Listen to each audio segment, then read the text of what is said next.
Geng, hari ni review buah. Buah confirm sedap. Ni aku ada dekat Cheng, Jalan Melaka ni, nak pergi Bandar Melaka.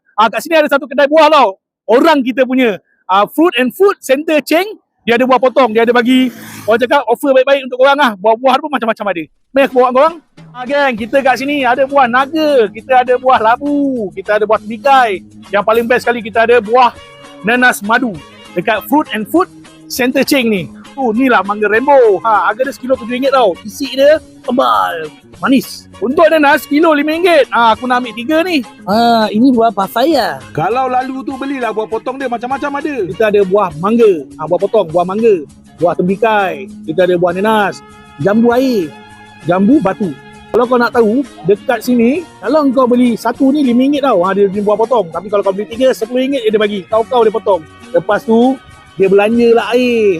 Yang penting, dia punya bos kat sini, pemurah. Panas-panas macam ni, kena pula dengan buah tembikai dia, dengan buah mangga dia kan. Kalau makan nanas, wajib dengan asam dia.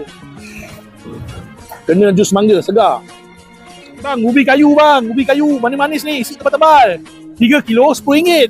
Apa tak boleh? Kalau korang tu peminat buah atau nak beli buah tangan nak bagi dengan saudara mara, jiran-jiran, apa lagi? Jomlah kita support Fruit and Food Center Jalan Cheng Melaka ni .